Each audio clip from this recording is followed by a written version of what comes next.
Hello, this is Dr. Salinger with the Troubled Adolescents podcast. This week, our special guest is none other than Holden. And Holden, welcome to the set. Good to meet you, sir. Good to meet you. So I'm just going to start off with some basic interview questions. And where are you from? I'm from New York City. And how was that growing up? How did you like New York, the area, the people? Can I be straight with you for a second? For sure. It's a bunch of goddamn phonies over there. I cannot even begin to explain. Right. You go on a taxi drive, right? Mm-hmm. You sit down. You're trying to make a conversation, okay? Yeah. You sit there and you're talking to your driver.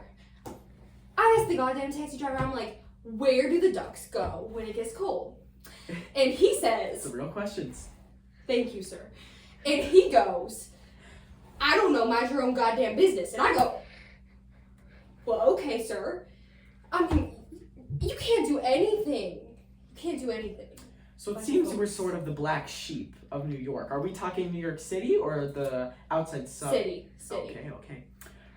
Growing up in the city, how is life with your family? Them two, bunch of phonies. My parents are nice and all, but they don't appreciate my lifestyle. Right, exactly. Why is that so funny? Being here, they would shit their pants if they knew I was here right now. Just an awkward environment. Yes, I get it. Oh, God. But you say you had parents. What about any siblings? A brother or sister? Well, I had two brothers, right. And I have a sister. Yes. Do you idolize your brothers? Do you look up to your brothers? Where are your brothers now? No. You don't? No. How come? Elaborate. My older brother, he moved out. He was a writer. Yeah. He moved out to go be in Hollywood. Mm-hmm. He's a damn prostitute. Oh, really? Is that sarcasm or is he selling himself on the streets? He might as well be. He might as well be selling himself on the streets. Right. I cannot even begin to explain to you Yeah. Now, Mr. Caulfield, you say your brother was a writer. Do you look up to him in any aspect of his career, his accolades, etc.? I like this one book he wrote. Mm-hmm. Is he making it big out in Hollywood? I guess. Do you think maybe this sense of hatred towards him doesn't stem from his phoniness, or more, are you jealous of him? Because I know your teachers have contacted and said that you took interest in the arts and humanities in this situation. So, since you want to pursue that career, are you thinking that maybe this stems from some jealousy going on between you and your brother? No, I would rather be on the streets than out there in Hollywood being a prostitute like him. Really? Yes. He sold his goddamn life away. To who, exactly? Or to what? The industry. Right, it's pretty vague. But, so now that you talk about the death and about your brother, I would like to ask about your little sister. What's her name? What's she like? Phoebe.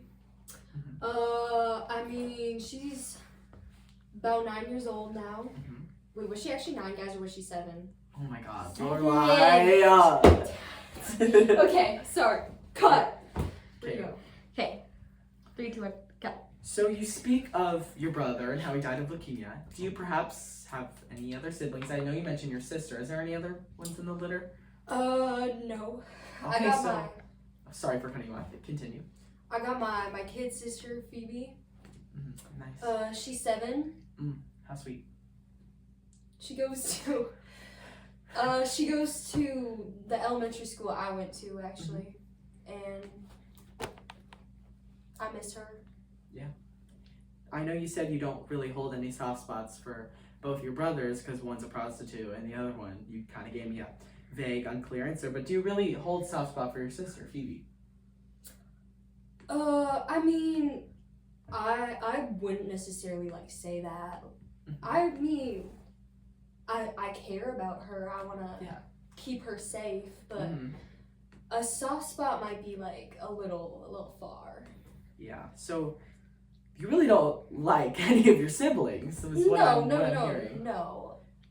I like my siblings. I mean, I like them fine enough. I mean. Yeah.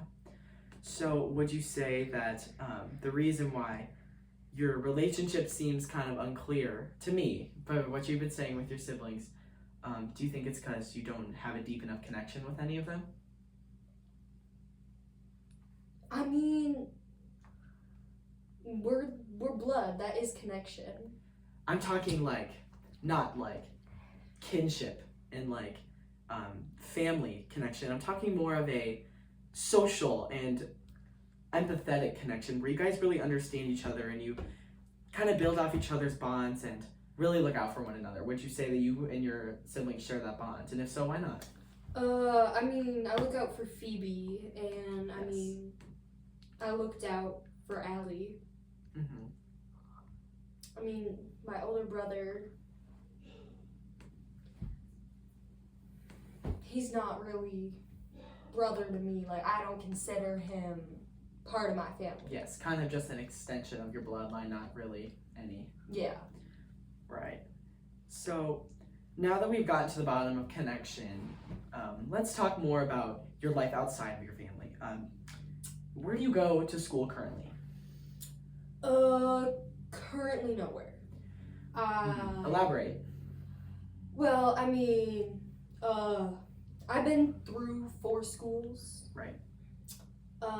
Last one was Pensy Prep. Right. Sure you heard of it. Yeah.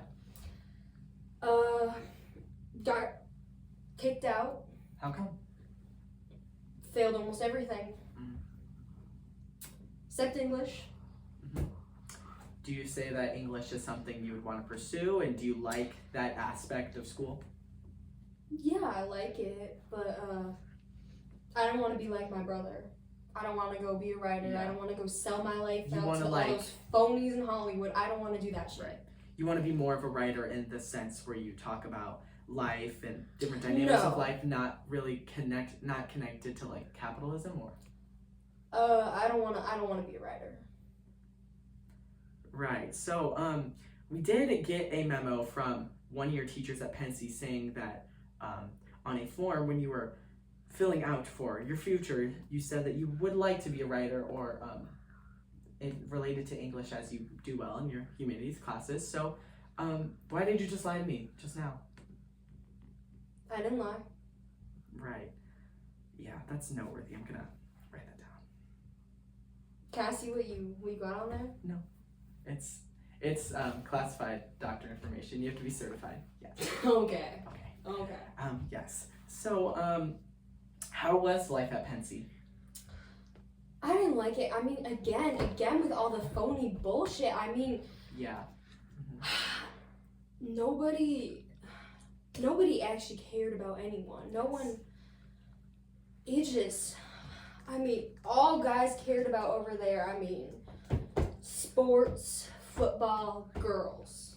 But isn't sports and football the same thing? What else do they care about? I mean, not failing. So I'm sensing kind of a resentment towards like elitism and just kind of like the idea of an upper class ruling the sort of top tiers of society. Do you disagree with that sort of caste system of Pensy Prep? Is that why you hate it so much? I mean, I can agree, as when I was when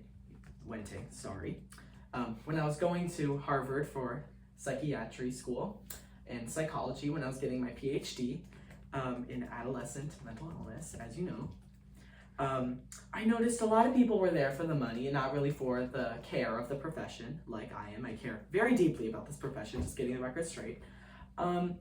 I noticed a lot of elitist people coming from wealthier families, as you've probably noticed, and it just didn't sit right with me as these people really pursuing this for money and the fame and the class of it all, it really upset me because I really care deeply, and I really wish that more people would care more deeply about school in the learning aspect other than the moving up aspect. You know what I mean? Do you agree with me on that? Yeah. Yeah. Yeah. Mm-hmm. I mean, all you gotta do is you pay shit ton of money to the school.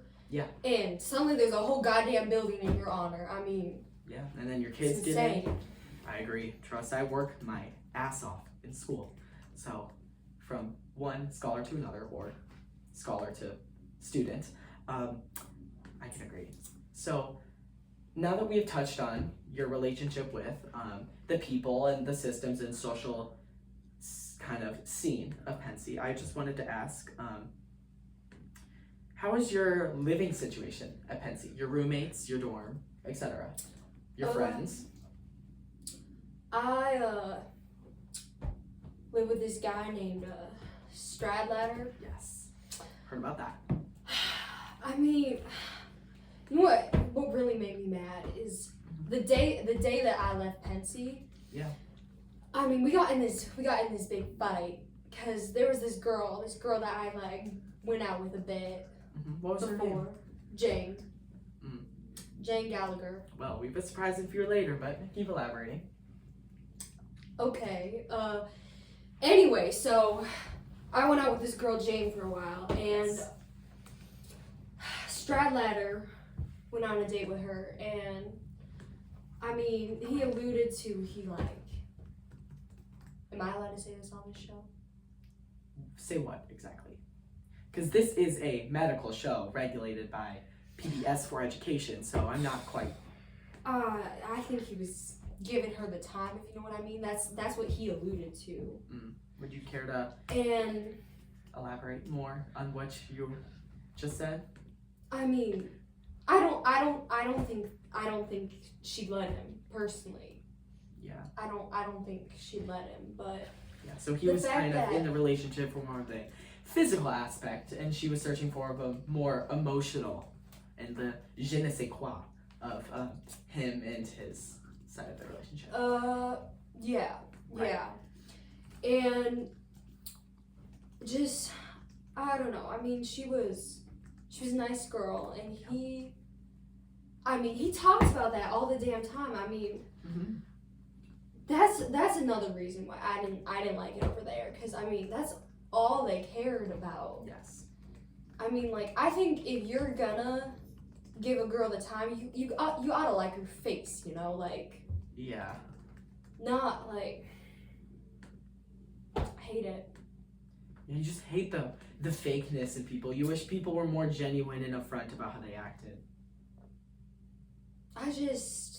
Yeah. Yeah. Guess so. Okay. Oh, it's a great response. So now that we elaborated on your life at Pensy and your family, I just want to talk about the days between you staying at Pensy and between that and the sanatorium. Because I got your sanatorium records. We're squared away with that, and I connected with your doctors. But there was a missing in the record. It seemed for one weekend you were out doing God knows what. Care to elaborate what exactly happened and what landed you in said sanatorium? I mean, if I'm being honest with you, I don't remember most of that. I mean, How come? Intoxication? intoxication, I'd say. I see. Yeah. I mean, picture this. You're alone, you're 17, Right. you just failed out of your fourth school. Oh. What do? What I would do is if I failed out of my fourth school and I'm 17, I'd go to a new school, try hard, and Okay. level up. Yes. Imagine you're me. Mhm. What do you do? Probably go out, get shit-faced, hook up, lose friends, and be homeless and just like a bag of shit, I'd say. That's about what I did there. See, Oh. that is It's the doctor's skills. That is better. I know. I read your personality. And yeah. I I can mean, see the future. I met these girls at the bar. They were ugly, let me tell you. Oh boy, am I allowed to say that? Yes. Great. I met these girls at the bar. We danced. One of them, the blonde one, she was kind of cute. I mean, we danced, and then I met this I met a pimp. I met this guy, Right. a pimp, Yes. in an elevator. Mm-hmm. What was his name? Maurice. Oh. Me French. and beyond me. But he set me up with this real pretty girl. Her name was Sunny, and but I didn't want to take advantage of her like that. So Then I if you set didn't her want to back. take advantage of her, why did you book her? I don't know. I was drunk and alone. Right, so now that we have figured out what you've been doing since Pensy Prep and before the sanatorium. So after all that, I want to segue into our next section with an ad. This ad is Jack Daniels, who I've been a long patron of. I could use some of that. Use what? None, sir. Keep going. Okay. Like I was saying, I've been a long patron, and I really respect and love that their brand. I mean, this profession isn't easy, and I need something to take the edge off. So with that, I'll leave you with this ad. Original Jack Daniels Whiskey. Buy now to take the edge off, to deal with pesky adolescents, or simply for fun. So now, after our ad break, I would like to lead us into a new part of the podcast where our special guest is coming. Little to Holden knows, his close friend and peer, Sally, is here on set, and we would like to welcome her. So Sally, come on in. No. Oh shit. Bruh. No way. You can pull up, but you can pull up. Oh, okay. So I guess we're just doing anything now. There's lack of decorum, but we'll get to that later. So Sally, how are you? I'm very good. How are you? I'm great. Well, not so great after that first segment, but keep going. Well, I mean, I'm a little confused on to why I am here, but I'm happy. Anything to, let's say, embarrass Holden, fine by me. So, do you guys know each other? I know that you guys know each other, but like, how deep do you know each other? How's your history? How far back does that go? I'd say we know each other pretty well, even though it was only a weekend or... A weekend. Several weekends. Several weekends. Would you say this is the time between Pensy and the sanatorium? Not all of it, no. See, I don't count some of those weekends because some of them didn't really feel like they mattered, but, you know... I mean, none of them really mattered. Okay, so I'm getting some conflicting messages. So how about we just start from the baseboard again? So how did you guys meet originally? Well, Holden was gonna take me on a date. We Yeah. met in, I don't really remember how we Yes. even got to that, but we met in a hotel and we went on our first date. Mm. Do you remember it differently? No, she said it. So is this the same hotel as the one that you met the pimp at? No, God, no. No. So you were hotel bouncing Oh, no, we go back. before the hotel? But you just hold up. What's going on? Because you just said that she's wrong, but then she said how you guys met, and then you said that's pretty much it. I mean, I knew this was way before Pensy Was this Prep. way before? Yes or no? We knew each other before Pensy Prep. I mean, I had a photo of her in my room at Pensy Prep. Mm. Well, I mean, I guess that's true. I just Oh, okay. sometimes like to block the hard stuff out. Yeah, I would block that hard stuff out too, knowing this one. So you said that you guys knew each other before. How'd you guys reconnect in New York? Can I take this one? Sure. I mean, like we were saying, drunk, alone. Were you guys both And- drunk, or were you alone and drunk? I was alone. And Typical. I called her up and she answered and Yes. we planned a date for the next day and took her to a movie, When ice skating? Yes, and then it was history. Yeah. So, how did that date go? What did you guys do? How were the feelings towards each other? Well, see, he said I saw a movie, but I thought it was a play, but I could be wrong. You know, sometimes there's so many dates that don't really remember. But, you know, I thought it was a pretty good date, and I personally loved the ice skating because I wore the cutest outfit. I was so excited, and Holden was there, but I personally always have a good time.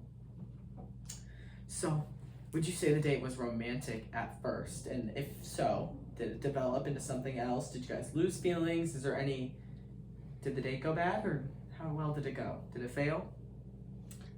I mean, I was about ready to marry you for a goddamn minute there. Straight off the bat, love at first sight? No, you weren't. You were literally using me. I mean, Why do you think we broke up? You got mad at me. we were never together. Looks like we got some drama on the pod. Okay, keep going. We were never together. We were never together. I'm sorry. Can I just have a minute? Yes. Thank you. It's okay. I would need a minute too. So, what was that outburst about? I don't know. I mean, we just we messed around. We weren't dating though. But you said you were just about to get married. So I that mean, insinuates that you were together. she has like this like effect on me. Like I can't. All the thoughts go out the brain. I become a goddamn madman. Like. Seems like I'm getting some mixed messages from Mr. Holden over here. And, I'm sorry about that. I just had to express my feelings. welcome Sally back to the set. So while you were gone, Holden did tell me that you had this kind of effect on him. And No. I'm not talking about that. you just did. Not to her. Yeah, well, this is a very valuable moment for growth and to build this relationship. You saying I need to grow? Yes. We're all saying you need to grow, Holden. Look at yourself. You need to grow. You need to grow the hell up, Sally.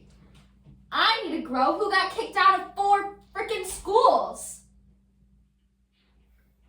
You know, my friend George, he's at a way better school than you, and it's his first time. Maybe you should try to be like him. Maybe that's why we didn't work out. Maybe we didn't work out. I can't say what I was gonna say. Just start again. Yeah. Maybe we didn't work out because of you. Maybe we didn't work out because we never were serious. It never was that serious. But you just said. You said you were ready to marry me. Yeah, so seems like Sally and I are on the same page. Not to be... I didn't come on this damn podcast to have everybody go against me. I thought this was how I was supposed to get my side heard. This podcast is an interview about you and your mental health as an expose Yeah, and you know, on this is adolescence. bad for my mental health. Being ganged up on. How the Now, hell take is this this supposed to be moment good and for really me? relish in it and really see how it can build your experiences as you and Sally are really talking through what happened to really, so you can understand how you can form more bonds with more people. So back to what I was saying.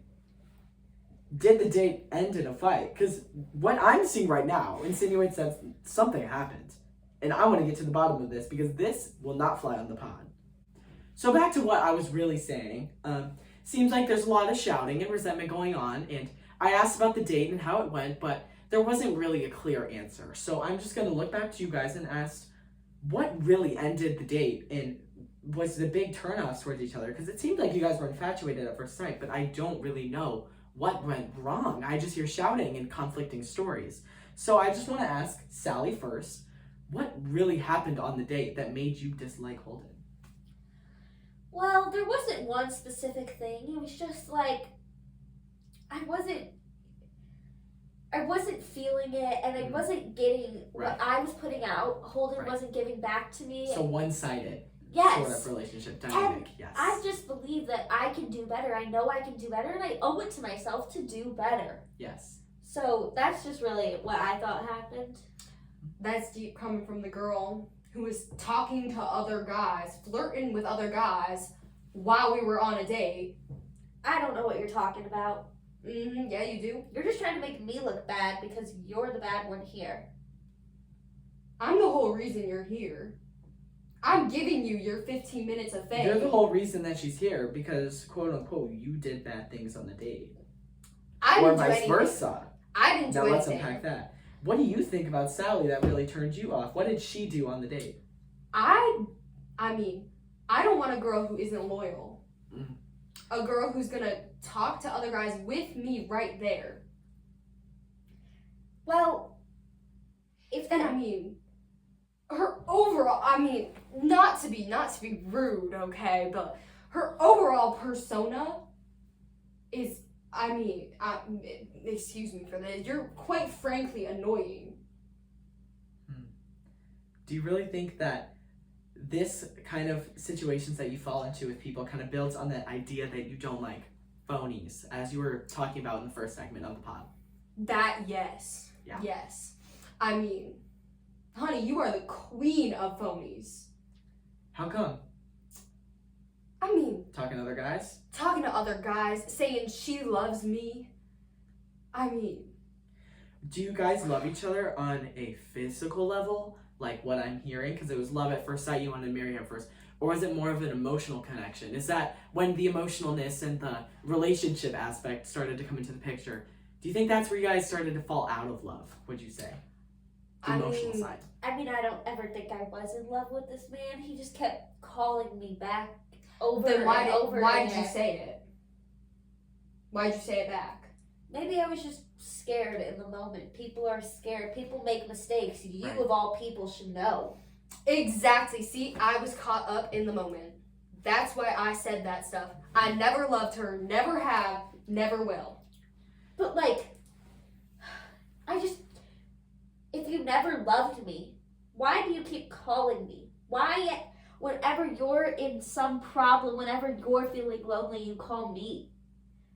Why don't you call that girl Jane? It seems like you love her a lot more, talking about her every single minute. I don't want to talk about it.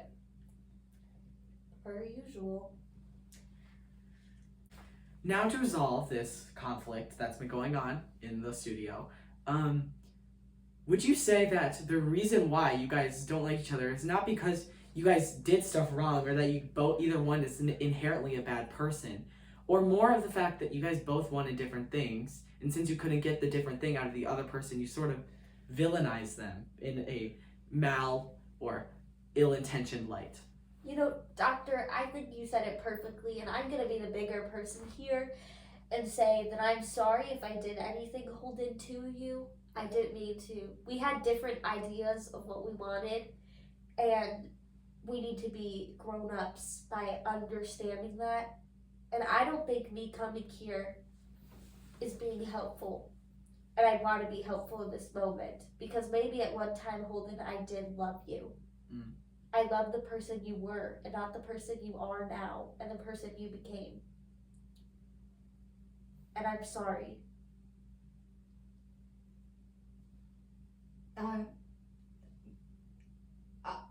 I think you should go.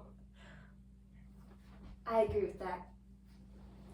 Thank you, Doctor, for having me, but Thank I you, think Sally. it's best I leave. Yes, thank you for your time. So, Holden, if you would like to sit back in the chair because I don't want your filthiness getting on my expensive floors.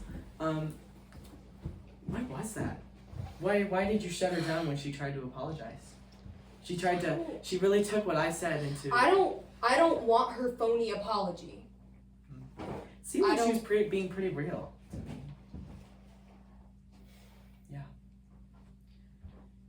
We'll unpack that later in the segment.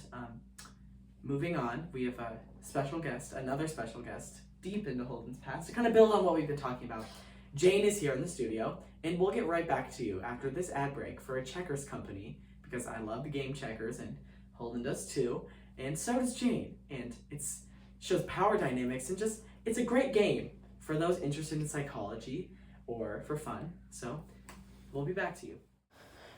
A simple game of checkers for childhood lovers, family, or for anyone. Enjoy this game for fun at school or for a competition. Just make sure not to gamble, as that is illegal. Try betting on the game to see who can win the most prizes, or just simply play for leisure. There's no rules in the game of checkers. Buy now today, or stop by a new location here in New York City to find the latest edition of checkers.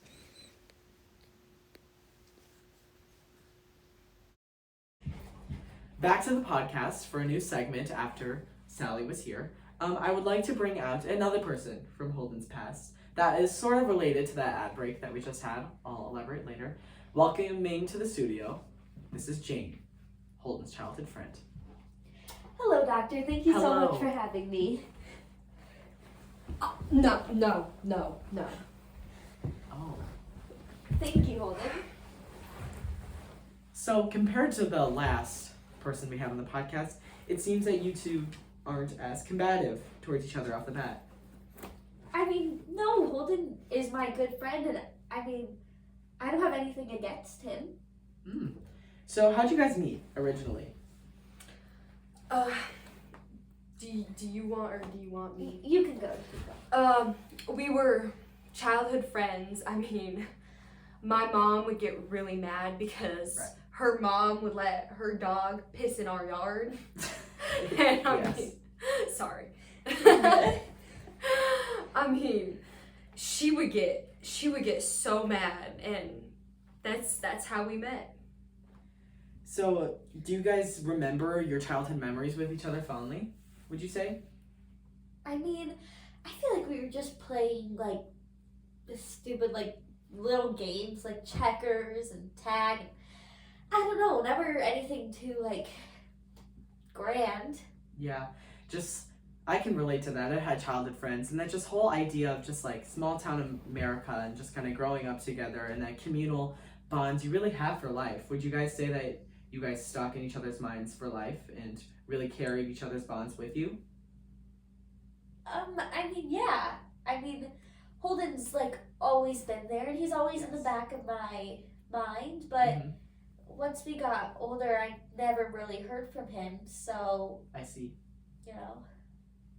Yeah, I mean, I'll never forget the time that you finally beat my ass at tennis. So, did you guys ever pursue any romantic interest towards each other? I know you said, I know this is jumping the gun a little bit, and you guys were friends, but did you guys ever feel some sort of way that transcended the platonicness of your friendship? I mean, no, not personally, like, no. No. So, you spoke of games, Jane, as a form of bonding when you guys were little. What games, and can you elaborate on your guys' dynamic when you were playing these games? I mean, I don't really quite remember what we played. I know we played a lot of checkers. I was obsessed with it as a kid. And maybe just other, like, tag and other games that we'd play with his brothers and sister. Right. So when you guys would play checkers, so checkers is like, I know this is gonna sound crazy, but as psychologists would say, like me, games like checkers and chess and how people play and go about them can really tell a lot about their psyche, personality, and ego. So, Jane, what were your guys' play styles like playing checkers? I know it's a prominent game in your childhood, and you're seem observant. So, what would you say? I'm not quite sure. I don't know how I used to play. I don't really remember, or even if, like, it was significant enough, but I can tell you, Doctor. Let's hear it. You would never, ever move your kings from the back row. You always kept your kings there. Most useful piece in the board, you wouldn't move them. Mm-hmm. It's the funniest thing. Never moved them. I do recall that. Really? Okay, so now that it seems like you're more observant in the relationship than Jane is in your childhood. What do you mean by You tend to notice things about her that she doesn't really notice about herself. relationship? Yeah. Do you think that you care deeply about her? I know you said you didn't have any romantic interest, but it seems you care deeply about her. Where does that stem from? Is she one of many friends in your life, or would you say she's one of the only and strongest connections in your life? I don't know. Isn't it supposed to be about her, not me? Well, it's about her in relation to you, and I kind of need these details. So if you would care to tell me, that would be great. I don't know. Oh. So it seems that your brain is kind of fuzzy, or that you're kind of avoiding these questions about Jane. So Holden, I know that you said you don't really think of Jane, but then you also said that you do, and you know some details that she doesn't know. So as kind of a way to investigate some of the conflict of interest, what was the last time you thought of Jane? I'd say in the hotel. Was this that weekend, that infamous weekend you talk about when you were in between the sanatorium and Pensy Prep? Yeah. What exactly about Jane did you think of? I thought about checkers. I mean, it was the darndest thing. I mean, she would never move her kings. You seem pretty fond of her. Was this in an episode of loneliness when you thought about Jane? I wouldn't say episode. I mean, that makes me sound like I'm some insane freak, but Well, you are, and that's why you're here. Why is that so funny?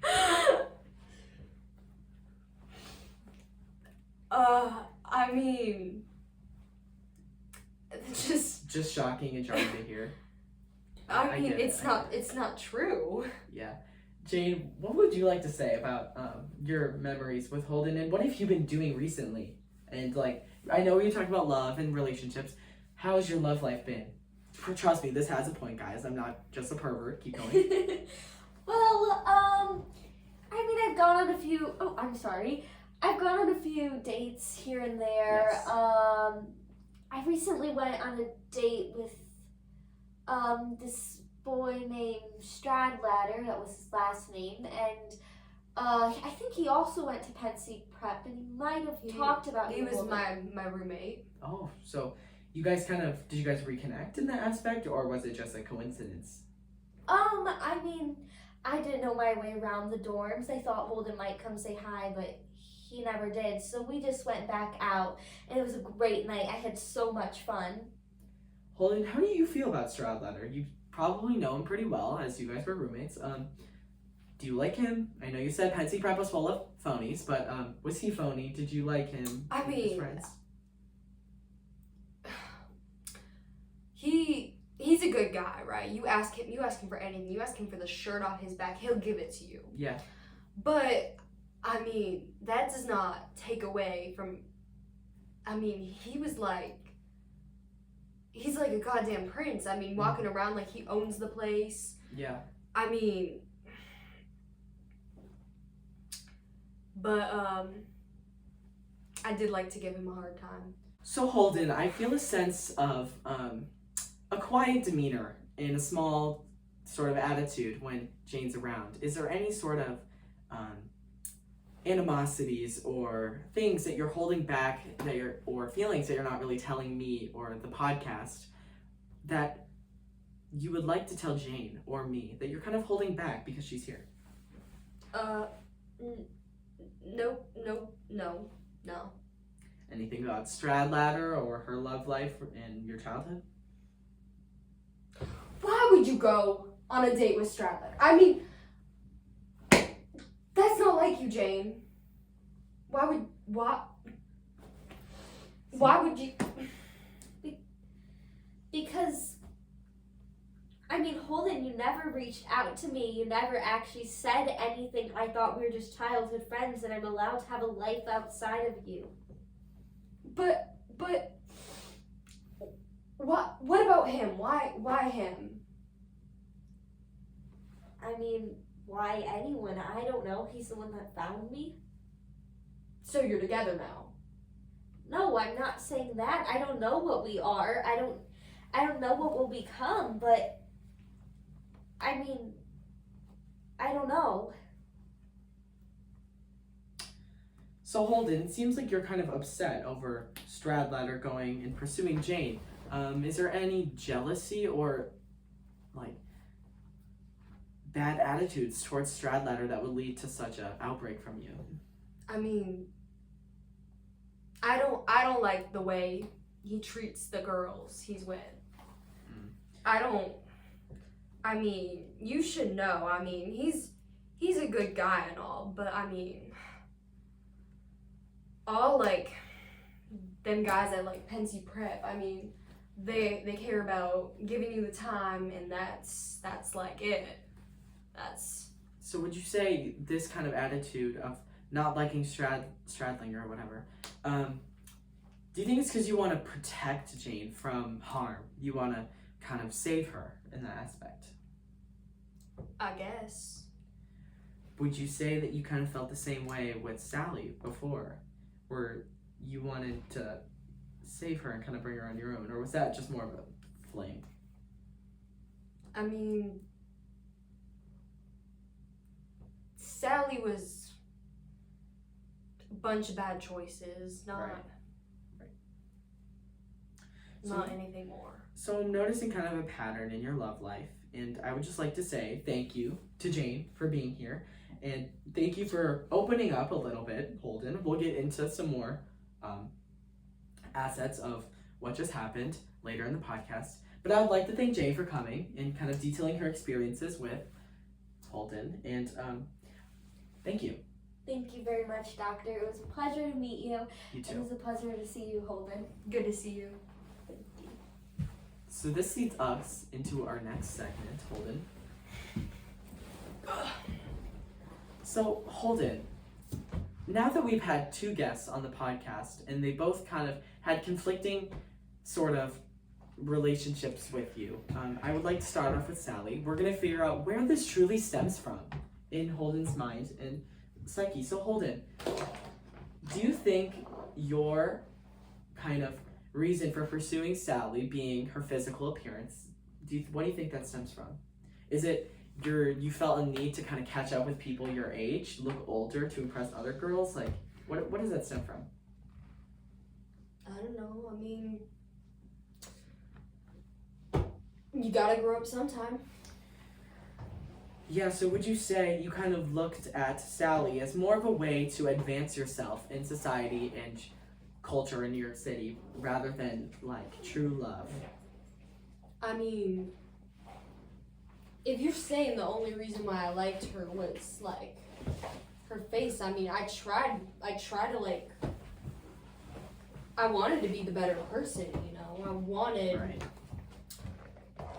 I wanted to be able to have love. I wanted, I guess, connection. Right. So you speak of this idea of connection. If you wanted connection so bad, why would you go about dealing with Sally and the way she treated you in such a combative manner instead of repairing that relationship? Cause I mean, there's no point. None of it was ever gonna go anywhere. There's no point in doing something if it's not gonna help you. Yes. So do you still long for connection, or have you given up on connection? Because you seem pretty broken over the idea of connection. I don't know. Do you feel, you talked about loneliness earlier, or I talked about loneliness and you kind of agreed, but when you speak about connection, do you feel a sense of loneliness right now in your life? I mean, I'm living in a sanatorium, Right. away from my family, away from my sister. I don't go to school. I mean, that's my life. Do you miss being in a situation where you had people? I guess. And do you think that the absence of people has made you really realize how you have ruined or gone about relationships in a bad or toxic way in the past? Or specifically how you treat women? I mean, I try to treat women well. So, if you try to treat women well, do you think you kind of put women in a position that are already doing fine? Because Jane seems like a very established young lady, and Sally also seems as a confident, strong young woman. And you talked about the pimp and the prostitute Sunday. Do you think you put women in the position to kind of be victimized so that you can save them necessarily? I mean, I think that it's not really something that I know how to go about answering, Doctor, if I'm being honest with you. So, I know that you say you can't answer this and it's hard, but you seem a lot more quiet and less ready to answer than in the first segment when I was getting to know you without any kind of ideas bouncing around about connection or girls in your life. Why are you so quiet right now? Did you come to a realization that I'm not aware of? I mean,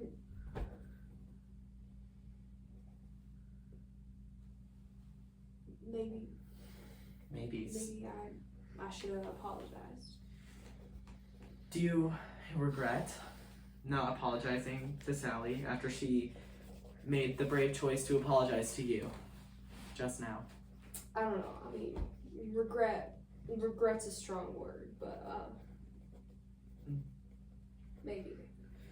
So what I've noticed in a pattern of adolescents is they often regret doing things that they wanted to do, but during the situation they didn't do them or want to do them, and just kind of got fired up because they're defensive. And defensiveness comes from anxiety and just the insecurity of being a failure or not being good enough. And I feel like I can really see that in you. And I myself have What, you saying I'm a failure? No, just like the insecurity of just being not good enough or not old enough. Like as you said earlier about the idea of needing to catch up with other people your age.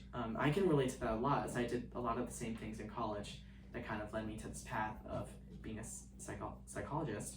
But I just wanted to say, like, I see you, I hear you, and I know that it's hard to kind of reconcile and come to terms with treating people wrong in your life, but that's something that we really have to sit down with and sort of take into perspective about our relationships. And I just wanted to leave you with some advice. So is there anything you would like to add about that? Do you feel a lack of connection because you can't get yourself to make connections because you're putting on kind of a facade from the idea, like I said, of being insecure or etc.? I mean, all I really know is I wanna, like I said, I mean, I wanna help people, and yeah.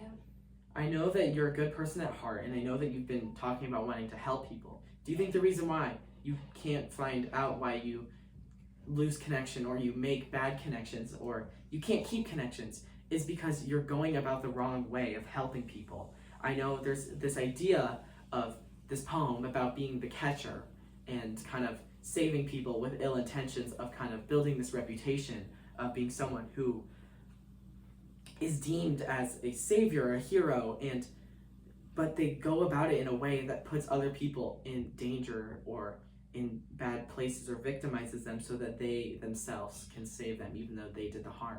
And I believe that this is what you're doing. I believe this is what you're doing is you're going about helping people in the wrong way, and it's coming from a different place in the heart that it should. And I know that you don't mean to, but let's unpack that. I mean, I read that poem. I read it with my kid sister, Phoebe. I guess it's not about a catcher in the rye. It's about a meeting. Right. But I think I liked it better when it was about a catcher. And I think he misunderstood the poem because the idea of meaning is really taking into account someone else's ideas and having empathy for other people.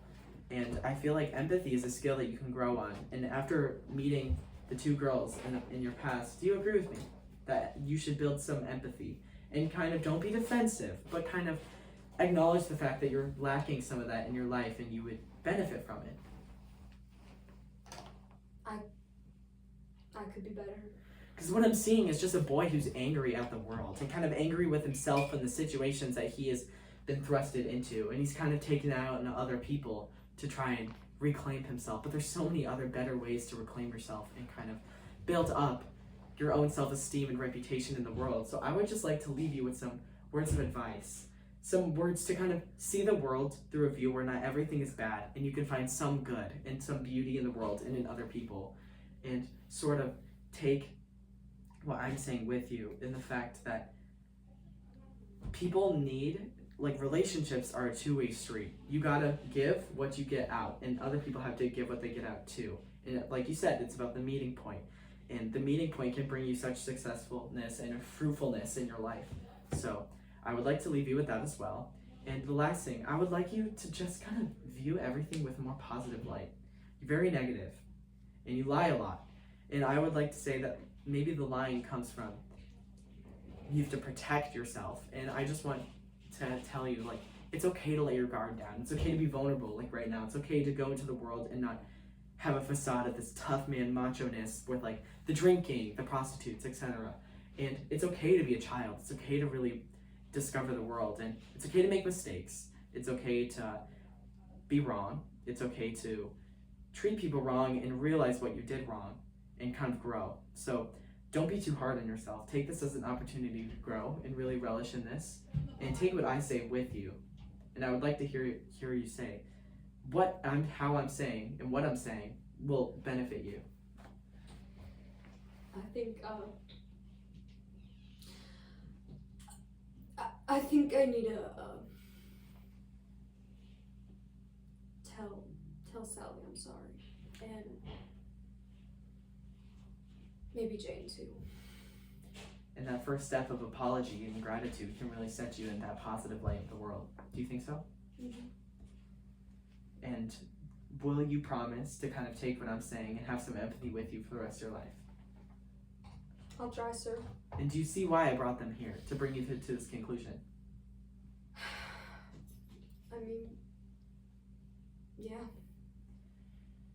Thank you so much for coming to the podcast and being a great participant. I know it was hard at first and not opening, but I would like to say thank you, and thank you to our viewers for watching, and thank you to really taking this not for granted, but as an opportunity to grow and pursue a good reputation, but as an opportunity to really grow as a person and less superficially.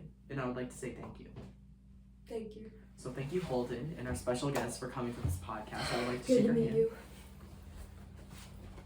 Okay, so that leaves us with this podcast. I would like to say bye. This is Dr. Salinger signing off.